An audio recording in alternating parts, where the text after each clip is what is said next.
Bonjour, nous sommes les gentilshommes. Salut les gars. Salut Pascal, salut Dan. Salut les gars, ça va? Et salut, ça va. Salut à tous nos auditeurs et auditrices. Bienvenue dans le podcast qui interroge les relations hommes-femmes. À chaque épisode, nous recevons une nouvelle invitée et nous lui posons des questions que beaucoup se posent dans leur coin. Et voilà, vous voyez. Voilà. C'est parti. Aujourd'hui, le sujet, c'est le syndrome de l'infirmière. Et notre invitée, c'est Lila. Salut Lila. Salut. Salut Lila. Qui es-tu un peu rapidement? Une jeune femme, 35 ans, célibataire endurcie, si on peut dire. D'accord. Voilà. Ah. Et donc, qu'est-ce que tu appelles le syndrome de l'infirmière? Alors, c'est pas moi qui le prénomme comme ça, c'est grosso merdo. Donc, c'est inconscient et c'est surtout, on va dire, je pense, une défaillance affective quelque part qui t'amène à penser que tu vas pouvoir améliorer le type avec qui tu sors. D'accord, donc c'est une genre de projection où tu te dis cette personne-là, il va y avoir un avant et un après moi, et moi je vais le soigner. C'est parce que du coup ça. Alors c'est plus fin que ça parce qu'en fait il y a tout plein de petites choses qui se constellent à ça. Hein. T'as la dépendance affective, t'as plein de choses. T'es tout le temps continuellement dans la demande, et puis tu te dis voilà. Ton ego, en fait, ton inconscient et ton ego te dit, voilà, bah, t'es la femme qu'il faut à ce mec-là, en fait. Ah, c'est ça, ok, c'est ça sa définition. T'es la femme qu'il faut à ce mec-là. Parce qu'en fait, tu te dis, il a besoin de moi. Ouais, non. Ou alors j'ai besoin de lui pour me sentir intégrée dans la relation par le biais de l'aide, en fait. D'accord, donc t'as besoin de lui apporter quelque chose. Ouais, c'est ça. Peut-être qu'on va mieux comprendre si tu nous racontes quelques-unes de tes histoires d'infirmière. D'infirmière. T'as eu plusieurs histoires? J'ai eu plusieurs histoires, ouais. Plusieurs histoires que j'arrive aujourd'hui à catégoriser, mais qui sont symptomatiques, je pense. Ouais, laquelle tu pourrais nous raconter? C'est la dernière en date. Ouais. C'est celle qui m'a fait, déjà un gros coup, une grosse claque. Et puis, c'est celle qui m'a permis de me dire, mais bon sang, pourquoi je vais toujours chercher des types qui ne me conviennent pas, en fait, qui ne sont pas à la hauteur de mon souhait conscient, de mon souhait le plus cher, entre guillemets, enfin, d'une relation simple et qui coule. Alors, pardon. Raconte-nous un petit peu. Raconte-nous comment tu rencontres cette personne, alors que tu as l'air de dire que consciemment, enfin, à ce moment-là, consciemment, tu sais pas qu'il va pas. C'était il y a combien de temps? Ouais, raconte-nous un petit peu quand. La rupture, c'était il y a 1 an et demi. Et tu l'as rencontré? Il y a à peu près 3 ans. Et on est resté 1 an et demi ensemble. Vous êtes rencontrés dans quel cadre? Comment ça s'est passé? Une soirée, chez des amis. Donc c'est les soirées d'amis communs, quoi. Ouais, c'est ça. D'accord. Tu le connaissais déjà ou? J'ai dû le voir 2-3 fois avant, ouais. Et pour être bien clair, à ce moment-là, tu n'as pas encore réalisé ou pris conscience que tu étais victime de ce syndrome? Ah non, D'accord. pas du tout. Donc à ce moment-là, tu rentres dans cette histoire comme une nouvelle histoire. Voilà, mais malheureusement, on s'en rend pas compte, on rentre trop vite dans l'histoire. Qu'est-ce que tu veux dire trop vite? On est attiré par quelque chose qui est visuel, de par ce syndrome justement, parce qu'en fait tu fais pas attention, tu réfléchis pas, tu dis bon il a des petits couacs, c'est pas grave, on va réussir à y aller, machin, et puis en fait c'est pas quelque chose, c'est pas une relation construite sur un profond sentiment de, je sais pas, quand t'as quelqu'un qui te plaît, en fait tu vas, elle te plaît pour ce qu'elle est. Et c'est pas juste une enveloppe, juste une image ou juste quelque chose que toi tu reflètes. En fait, c'est ta vérité à toi. Parce que ce que tu nous disais là juste avant, c'est qu'il y a une espèce de projet dans la relation. Donc quand tu rencontres ce mec là, le dernier dont on a parlé, quand tu le vois, a priori c'est que c'est physique. Et d'abord c'est physique. Tu le vois, t'as ton petit papillon flash, et tout. okay. Voilà. Toi, petit coup de foudre, quoi. Ouais. Mini. Petit crush. Ouais. Mais du coup, derrière, tu vois cette potentialité d'un mec qui est un peu brisé ou quelque chose comme ça. Non. Et tu vois pas ça? Non. Donc les couacs dont tu parles, tu les vois pas tout de suite? Non. Donc là, au début de la relation, il t'attire juste physiquement? Ouais. C'est dans cette soirée, dans la cuisine, là? C'est la fameuse biochimie, quoi. Ouais. D'accord. En fait, t'es plus... tu réagis à la biochimie. Alors, quand tu le sais pas, tu peux le faire toute ta vie, hein. Et qu'est-ce qui se passe ensuite? Donc, il y a la rencontre à cette soirée. Il y a la rencontre à cette soirée. On se file les numéros, on se revoit, etc. Et puis, après, ça coule de source normal. On sort ensemble, en fait.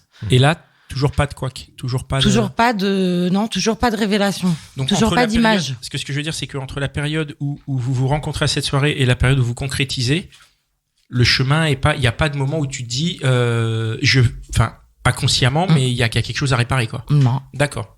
Non, c'est un peu après, on va dire, passer les effluves des 3 mois, quoi. C'est à peu près ça, hein, ce qui se passe. C'est que dans n'importe quelle relation, on peut tous sortir ensemble, mais ça dure pas plus que ça s'il n'y a pas d'atome crochu, en fait. Sauf que, pour ma part, je serais peut-être tentée de me dire que l'atome crochu, tu te l'inventes, presque. C'est-à-dire? C'est complètement fou, ouais, je sais. Qu'est-ce que t'as pu t'inventer avec ce gars, par exemple? Ce truc-là, de se dire, ce type me convient pas trop, mais c'est pas grave, on peut tous changer. Il y a que les cons qui changent pas d'avis et t'es pas assez. Tu veux dire, t'es aveugle, quoi. T'es un peu aveuglé par le côté il me plaît, c'est pas grave. C'est ça. Et qu'est-ce qui te convenait pas? Après, sa personnalité, en fait, son caractère, il y avait un truc chelou que j'aurais finalement dû voir au premier lieu, mais que tu vois pas parce que t'es complètement... C'est l'inconscient, t'es omnibulé par autre chose, hein, mais t'es omnibulé, en fait, juste par l'envie d'aider ou d'être avec quelqu'un. Mais ça, pas d'être amoureux, t'es pas amoureuse de la personne, en fait. T'es amoureuse d'un couple, d'une idée, quoi. Ouais, d'un concept. À quel moment tu te rends compte qu'il est pas fait pour toi, vraiment? Personnellement, moi, je l'ai vu... c'est complètement ouf. Un jour, au bout de 6 mois, il se lève un matin et il dit rien, il s'habille, il se casse. Ok. Voilà. Et là, tu t'es dit... Et là, c'est 1 mois de silence radio. Moi, je suis pas bien parce que je suis encore dans le in love. Le mec, il a disparu. Il a disparu du jour au lendemain. On s'est vu dans l'après-midi parce que je l'ai saoulé pour le voir. Donc on s'est vu, mais en fait, il était mutique. Il était complètement mutique. Et à partir de ce moment-là, je lui dis ça va pas. Il est peut-être pas bien. Il a peut-être un bat. Ça arrive. 6 mois, c'est de se dire, tu vois, t'enclenches un truc au bout de 6 mois quand même. Donc tu te dis voilà, peut-être que le mec il a eu un petit coup de flip. Donc, 1 mois de séparation, on se remet ensemble. Petite déclaration d'amour de sa part. Moi, je sais pas. Moi, je suis encore dans le truc. Je suis presque choquée de ce qui s'est passé 1 mois avant encore. Et puis... Tu sais pourquoi tu te remets avec lui à ce moment-là? C'est que parce qu'il y a encore cette projection et puis parce qu'il te plaît, il te séduit, quoi. Ouais. Ouais, ou peut-être aussi un peu d'ego, tu sais, de l'orgueil, de se dire putain, il est revenu. Ouais. Tu vois, c'est pas trop, hein, c'est complètement. Le fait de revenir, ça suffit pour te. Enfin, je veux pas dire comme c'est pas méprisant comme question, c'est juste, ça te flatte, ça te permet de te dire, ça a vraiment un impact sur toi de te dire putain, il est revenu, quoi. Ça compte vraiment. Pour cette relation, je sais pas. Franchement, je sais pas trop. D'accord. Et c'est à ce moment-là que tu vas devenir une infirmière? Alors, c'est à ce moment-là que je vois ce qui va pas. Qu'est-ce que c'est? C'est le mec était en déprime. Il était en dépression complète, mais maladif. Ok. Il était malade, concrètement, il était malade. Donc, c'est à ce moment-là où je commence à... Mais bon, ça dure quand même encore bien 7 mois, quoi. Ok. Mais c'est... Qu'est-ce qui se passe pendant ces 7 mois? Là, moi, je suis amoureuse. Là, concrètement, le mec, je le kiffe, en fait. Mais je me suis bernée. Mais parce qu'il t'a fait sa déclaration. C'est-à-dire qu'il y a eu les 6 mois de relation, 1 mois de rupture, il revient 1 mois après, il te fait une déclaration. Là, toi, t'es un peu dans le doute. Il y avait eu une petite déclaration un peu avant, dans les 6 mois déjà. Hein, parce que pour rester 6 mois, il faut déjà dire à la meuf, tu la kiffes quand même. Hein. C'est pas pour toi, mais... Pour Pascal, peut-être pas forcément. Hein. Donc tu as une vraie déclaration et ça t'aide à tomber amoureuse puisque tu dis qu'au bout de ces 7 mois quand même il y avait des sentiments. Dans le mois d'absence, Ouais. je me dis putain je le kiffe quand même. D'accord. Voilà, je suis en Ouais, donc colère t'es parce que vraiment- c'est pas ouais. cool ce qu'il a fait. Bon, même on a eu une discussion, on s'est dit qu'on allait se détendre un peu, se lâcher un peu pour remettre le truc à zéro. Puis je me rends compte que je le kiffe, il se rend compte qu'il me kiffe et tout. Mais en fait, non, parce qu'à ce moment-là, il y a toutes ces choses. Je sais pas, il était pas bien. Et est-ce que justement, comme il était pas bien, donc s'il y a un syndrome d'infirmière chez toi, tu t'es dit, moi, je vais le rendre bien, moi. Je vais peut-être pas le rendre bien, mais moi, je suis positive, je vais l'aider. Ah. Je suis positif, il n'est pas positif. Moi, je suis dynamique, il l'est. Mais ça, c'est quand même dans tous les couples, non? Enfin, je veux dire, si t'es avec quelqu'un qui va pas très bien, bah, tu vas essayer de l'aider. Enfin, je veux dire, c'est pas... Ouais, mais il y a une base de vrai amour. Parce que c'est la personne que t'aimes. T'aimes une personne. Ouais. Mais t'aimes cette personne, qu'elle soit pas bien ou bien. Ou... C'est vrai. Ouais. Et toi, tu penses que tu l'aimais parce qu'il était pas bien ou... Non.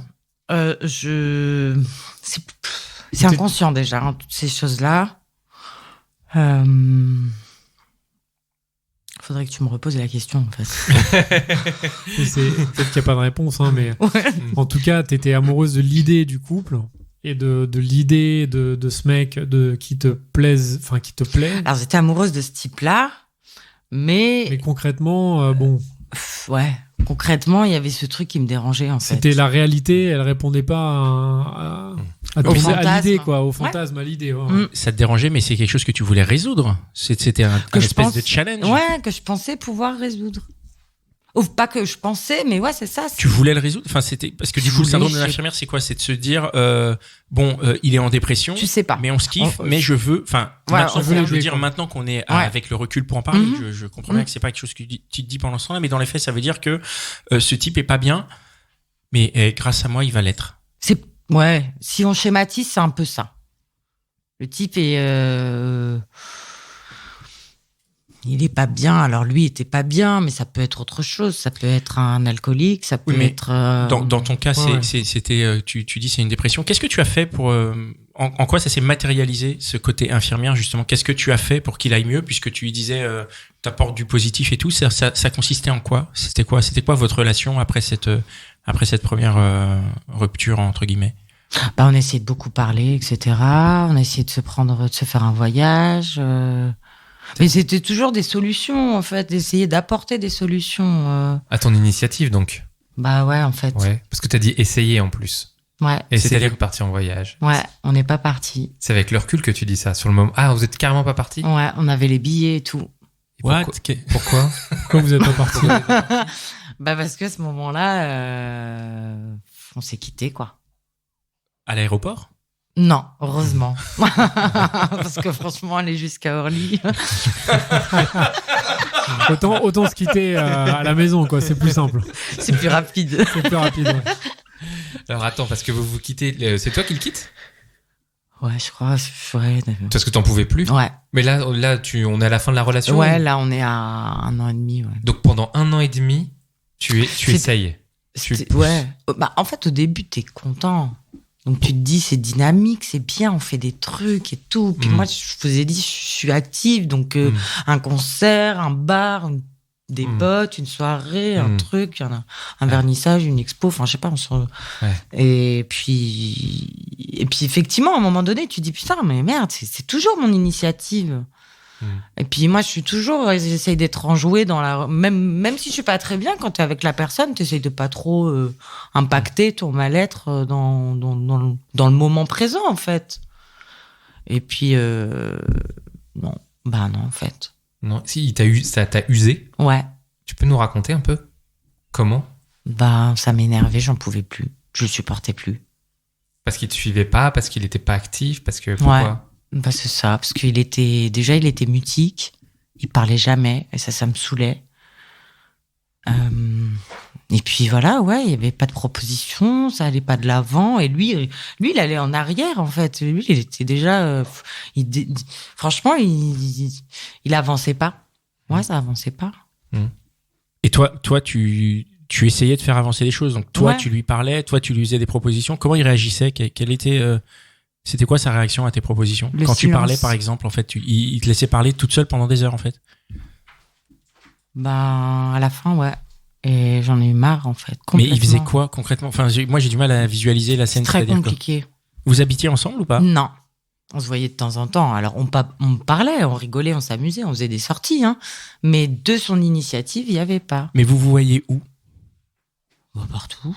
Non, mais oui, mais justement, ce que je veux dire, c'était chez lui, chez toi, c'était dehors. Ouais, les deux, les trois, tout. Et donc, vous alliez boire un verre. Ouais. Et là, tu parles, blabla, ouais, t'es ci, machin. Il parlait un petit peu, mais alors tout ce qui était un peu rentré en enfin, il y avait beaucoup de culture, donc on arrivait facilement à avoir des sujets de discussion divers et variés, mais rentrer dans l'intimité, ce que concrètement tu recherches dans un couple, c'est de pouvoir un peu ouvrir toutes les cages et discuter vraiment en profondeur. Ça, vous pouviez pas? Non. Et t'as tenu 1 an et demi comme ça, alors, à essayer de créer des points de discussion? Ouais. C'est-à-dire qu'au final, t'essayais même plus, vous étiez tous les deux autour d'un verre sans parler? Presque. Parce qu'au début, tu rentres pas dans l'intimité de ton toi profond, quoi.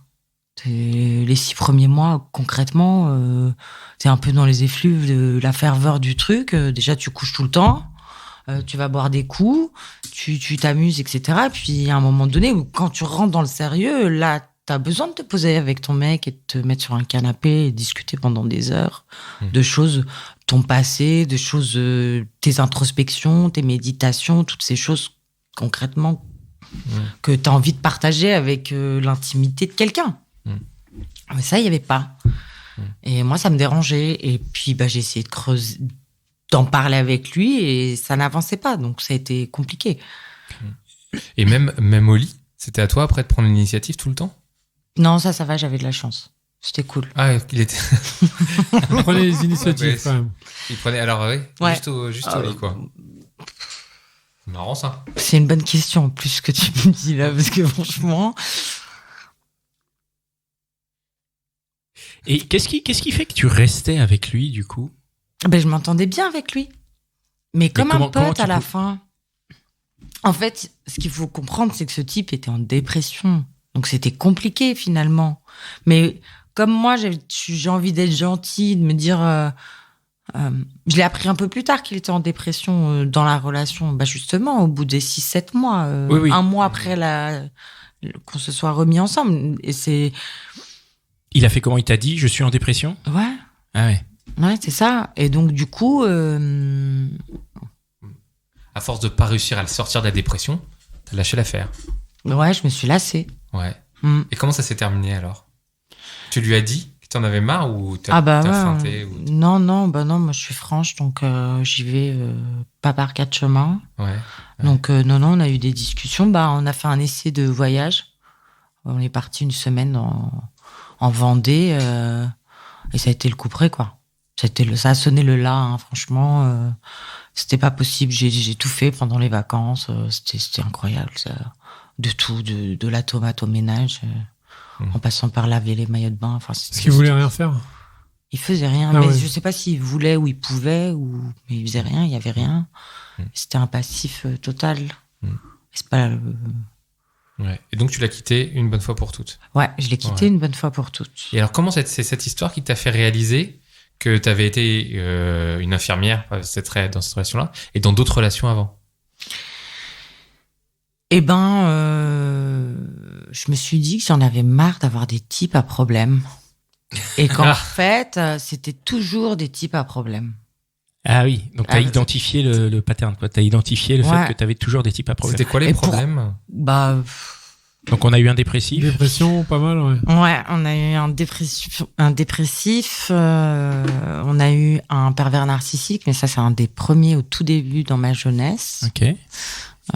Là, schématiquement, le mec avait 10 ans de plus que moi, donc c'était trop facile pour lui de me martyriser. Hein. D'accord. Traitement. T'as eu quoi d'autre? J'ai eu un alcoolique. Ah, ok. T'as essayé de sortir de l'alcoolisme, donc? J'ai pas essayé de le sortir de l'alcoolisme. Je me suis dit, avec moi, il ira mieux, il aura pas besoin de boire. C'est pas pareil, t'es pas dans la démarche d'essayer de faire quelque chose. Tu te dis juste, avec moi, le mec ira mieux.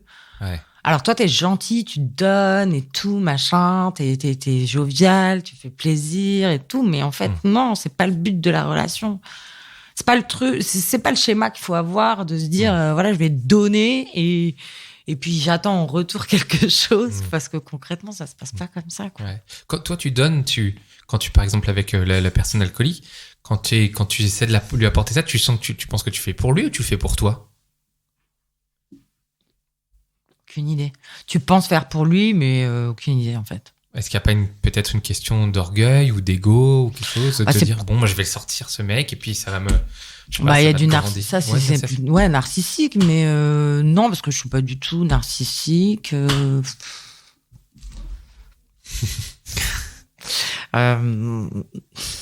Non, tu te dis juste, c'était totalement inconscient, donc tu te dis juste le mec ira mieux, avec une relation on va mieux, on vit le bonheur. Donc, mais c'est un but, parce que si tu te dis il va aller mieux, il va vivre le bonheur, c'est que... il sera vraiment heureux avec moi.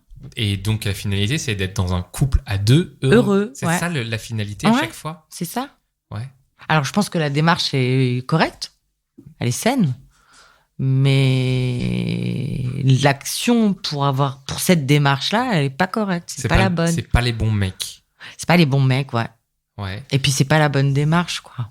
Ouais. Il faut que le mec il soit quand même un minimum. Ouais. Qu'est-ce que t'as eu comme comme fait d'armes encore? Alors comme fait d'armes, le schizophrène. Qui sortait de prison. Vraiment... Non. Mais c'est que maintenant, en fait, que tu te dis, bon, en fait, ils sont tous, en gros, je schématise, c'est tous des mecs à problème ou des mecs très compliqués. Et pourtant, à chaque fois, ou alors déjà avant, tu te l'étais dit, ou c'est vraiment que maintenant? C'est là. Avant, tu te le disais pas? Non, le travail a commencé un petit peu avant sur le dernier? Le confinement.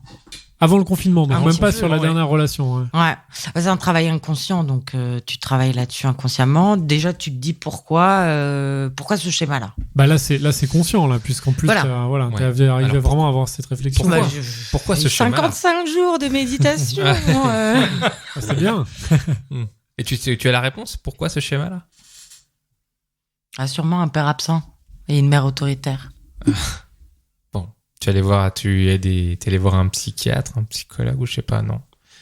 Ça te suffit comme... Ça, c'est ce que tu en as déduit, en fait. Tu as réfléchi, tu as analysé, tu as décortiqué, tu t'es dit, ça vient du père absent, ça peut potentiellement venir du père absent et de la mère autoritaire. Ouais, et puis surtout aussi de se dire, alors peut-être pour moi personnellement, de me dire surtout, voilà, est-ce que je cherche pas à vivre le schéma que ma mère a eu aussi?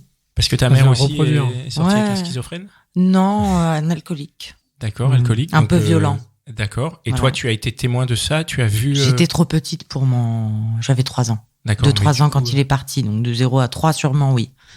Donc, tu parles de ton père, du coup? Ouais, aux prémices de mon cerveau, quoi. D'accord. Donc je pense qu'il y a, oui, forcément, un lien de corrélation. Ouais. Mais j'ai du mal à faire le lien pour de vrai.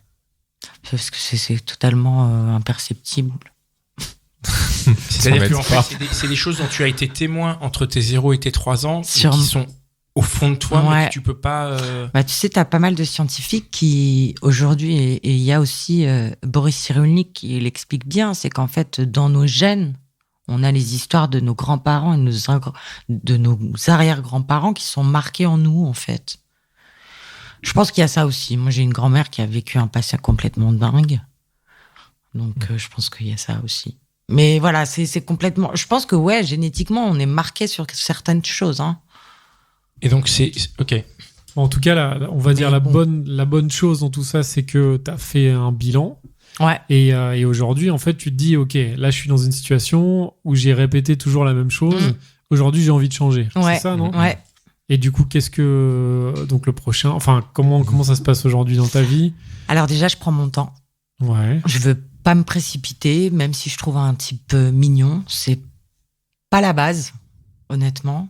Faut pas se leurrer sur ça. Même s'il y a aussi une espèce de désir qui peut arriver avec une autre personne, à la limite, l'utiliser comme un plan cul ou comme un sex friend, mais vraiment pas rentrer dans ça. Et puis après, la relation amoureuse, elle viendra...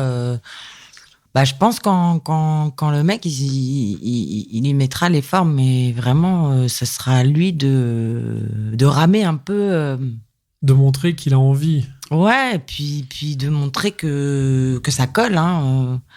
Parce que dans tes relations précédentes, c'est toi qui ramais, c'est toi qui montrais que tu avais envie plus que l'autre. Non, ils ont toujours eu envie. Ils ont la bonne place finalement. Hein. Ils ont eu envie, mais par contre, c'est pas eux qui faisaient l'effort, quoi. Ouais. C'est ce que tu me dis. En fait, la plupart des efforts étaient pas faits par eux. Ouais. Alors qu'aujourd'hui, j'ai envie d'un mec, tu vois, il me ramène des roses en bas de chez moi. C'est con, c'est schématique, mais concrètement, ouais. Ça veut dire quelque chose, en tout cas. Ça veut dire qu'il est prêt à... Ouais, voilà. il s'investit, il a de l'attention. Et oui, mais si je peux me permettre, tu peux être schizophrène et ramener des roses, non? Tu penses que ça te protège? Tu penses que c'est... Enfin, je schématise, hein, mais je veux dire, est-ce que tu penses que ce critère-là de l'attention, ça va t'empêcher de tomber sur des gens qui sont un peu border par rapport à toi, par rapport à ton histoire, et qui pourront te faire retomber dans ce schéma où tu vas te mettre en tête d'être un peu leur bouée de sauvetage, ou en tout cas de leur infirmière, et de leur dire, de leur dire sans leur dire, mais tu vas voir, avec moi, grâce à moi, ça va être mieux, quoi. Non, parce que j'ai envie de prendre mon temps avec ces hommes-là. Donc tu vas... Je veux pas me jeter au bout, tu sais, tu rencontres le type, au 3e rendez-vous, tu sors avec lui, t'es maqué. Voilà, c'est ce que tu faisais avant? Ce qui m'est arrivé, ouais. D'accord. C'est ça. Et ça, je veux pas, parce que en fait, c'est un leurre. Et ça te permettrait, en prenant le temps, de voir plus précisément ces couacs que tu n'avais pas réussi à identifier chez ton dernier, notamment. De les voir, et surtout de se dire, non, tu sais, on a une espèce d'intuition, nous les femmes, et on souvent tu peux te dire, ah bah il y a ça, mais c'est pas grave, ça va passer. Ou alors je pense que les hommes aussi se disent bah ça. Voilà. Bah en fait le ça faudra bien le jauger, tu vois, faudra bien faire attention. Il y a des choses qu'on peut accepter concrètement, ça va, enfin je veux dire, on a tous un pet au casque. Ça tu te dis au début de relation je peux l'accepter, et en fin de relation c'est la raison pour laquelle tu pars. Bingo. Ouais. Voilà, et ça je veux pas. Donc va falloir creuser, travailler, tu vois, va falloir plusieurs rendez-vous, je pense, et aussi plusieurs cadres. Donc l'idée c'est de creuser et de travailler avant que la relation commence, plutôt que de faire comme avant, c'est-à-dire de travailler en même temps que la relation se poursuivait, et de découvrir la sortie de route quand t'es déjà dans le véhicule, quoi. Ouais, c'est ça. Ou alors tu sais, le truc fabuleux, c'est quand c'est ton pote, tu vois, pendant des années peut-être. Ouais, tu le connais, presque, tu sais qui c'est. Presque des années, tu le connais, tu sais qui c'est, puis un jour tu vois dans les yeux qu'il y a quelque chose qui a changé. Et ça peut être marrant aussi. Et t'as pas un pote, justement, sous la main? Non. Et dans les rendez-vous, ça pourrait être quoi les premiers warnings, les questions que tu aurais à poser, tu vois, dans les premiers rendez-vous? Pas de questions, c'est visuel. Ah, c'est que visuel. Ouais. Et qu'est-ce que c'est concrètement? Ça serait quoi? Tu vois quoi? Ah, s'il est alcoolique. Ah, la gênance. La gênance. Ouais. La gênance, l'attitude. S'il est alcoolique, tu vas voir tout de suite, hein.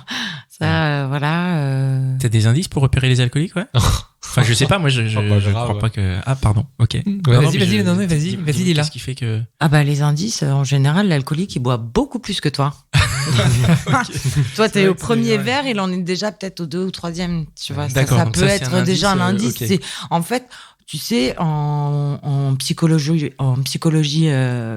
comportementale, si je baille, tu bailles. D'accord? Et quand t'es attiré par une femme, ou quand la femme est attirée par l'homme, si je mets ma main dans les cheveux, tu vas te toucher les cheveux. D'accord. Et ben, ça va être pareil avec le verre. Si lui, je vais je bois une gorgée, tu vas boire une gorgée. Si lui, il boit une gorgée, moi, inconsciemment, je vais aller prendre ma gorgée aussi. D'accord. Et en fait, si tu te rends compte que le type, il est un peu pas en décalage, ça peut être des petits trucs comme ça. Et du coup, ça, c'est des éléments auxquels tu vas prêter plus attention pour éviter de souffrir après, de te mettre dans des relations qui te mettent mal, quoi. Je veux pas la psychose non plus, tu vois. Faut pas non plus psychoter sur tout et n'importe quoi. Mais effectivement, va falloir être attentif sur ça. Et je pense qu'en plus, les 4 types, là, ceux-là, physiquement, il y a des trucs qui se ressentent dans l'attitude. Hein. Ah oui, par exemple. Pardon. Ouais. Ils ont c'est le même style de mec? Non, c'est pas les mêmes styles de mecs, mais dans les attitudes, il y a des petits trucs qui sont représentatifs du pet au casque, hein, concrètement. Quoi par exemple?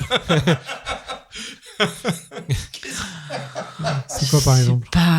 Ça, c'est après, avec le temps, au bout de 3-4 rendez-vous, tu vois des trucs. Là, je me souviens, le schizophrène, il y avait un truc, comme tu disais, Pascal, qui au début m'avait un peu, au bout de la 3e ou premier mois, qui m'avait un peu emmerdé, tu vois. Mais après, je me suis dit, c'est pas grave, ça va passer, je vais l'occulter, ce truc-là. Et puis à la fin, j'en pouvais plus. C'était quoi? Tu sais, il avait un TOC. Ouais. C'était quoi ce TOC? Je sais pas, il se tapait là dans le sternum, tu vois. Genre, j'ai... Tout ça okay. Ouais, c'est complètement ouf. Et en fait, j'aurais dû prêter attention à ce truc-là. C'est le genre de signaux corporels qui est presque imperceptible. Ouais. Mais une fois que tu bloques dessus, oui, c'est foutu. T'es dans la merde.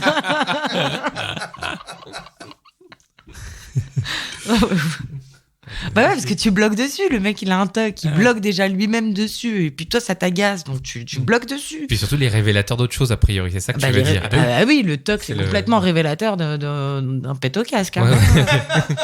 Après, le tic, il passe. Tu peux avoir un TOC quand même sans être complètement fou non plus, je pense, non? Je sais pas. C'est un tic. Moi, ma copine, elle arrête pas de me dire que j'ai des tocs, donc c'est vrai que... Aïe. Pardon. Aïe. C'est dit. Donc je suis fou. Non. Non, mais bon. C'est vrai que c'est peut-être, en tout cas, ça peut peut-être montrer quelque chose. Je sais pas. Bon, d'après Lila, oui. C'est un signe extérieur auquel il faut prêter de l'attention. Il faut prêter de l'attention. Ouais, l'attitude corporelle, beaucoup. Ouais. Ok. Dan, tu as une dernière question? Oui, alors c'est vrai que moi je pensais le syndrome de l'infirmière, je me suis dit on va parler des déguisements, des infirmières et tout ça.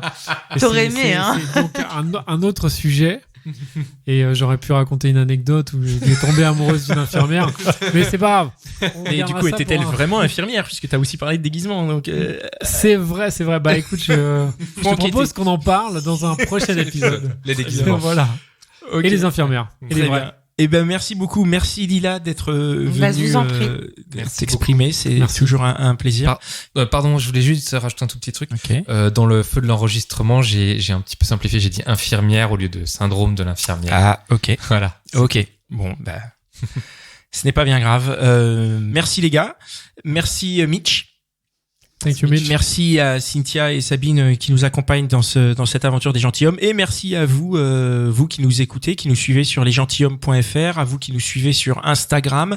Vous êtes de plus en plus nombreux, et aussi à ceux qui nous envoient des tips sur Tipeee. Merci beaucoup. Merci énormément. On est un projet complètement indépendant, et en vrai, bah, mine de rien, s'il y a une chose que vous souhaitez faire pour nous, bah, c'est celle-là, en fait. Ça matérialise un peu le fait que vous voulez qu'on continue à se développer et à grossir. Et non, ce n'est pas qu'une question d'argent, puisque c'est de l'amour. Ouais, c'est de l'amour. Bah oui. Totalement. Oui. C'est une non, forme mais c'est vrai d'amour, que c'est une forme d'amour. Non, mais c'est vrai que c'est le Tipeee grossit, on le constate, et il y a de plus en plus de gens. C'est vraiment génial. Incroyable. On reçoit des messages, on reçoit des dons, et ça nous fait vraiment très plaisir. Et là, au jour de l'enregistrement, on sait pas comment remercier les tipeurs, mais on a des petites idées, et vraiment, merci à vous. Il y avait une histoire avec un yacht que tu voulais louer, inviter tous les tipeurs. C'est ça, non? Alors j'ai dit... Fallait pas en parler, pardon. Non, parce que c'était juste loué, c'était pas pour les tipeurs. Ah oui, c'était... Je suis désolé. Mais bon, bah maintenant, on le fera. Voilà. Bon, merci beaucoup. Et très important, partagez cet épisode autour de vous. Ouais. Partagez-le auprès de vos copains qui savent pas qu'on existe et qui peut-être pourraient en prendre de la bonne graine. Et partagez-le auprès de vos copines aussi qui ne savent pas qu'on existe et qui en prendraient elles aussi de la bonne graine. Voilà, à bientôt. Ciao. Merci. Ciao.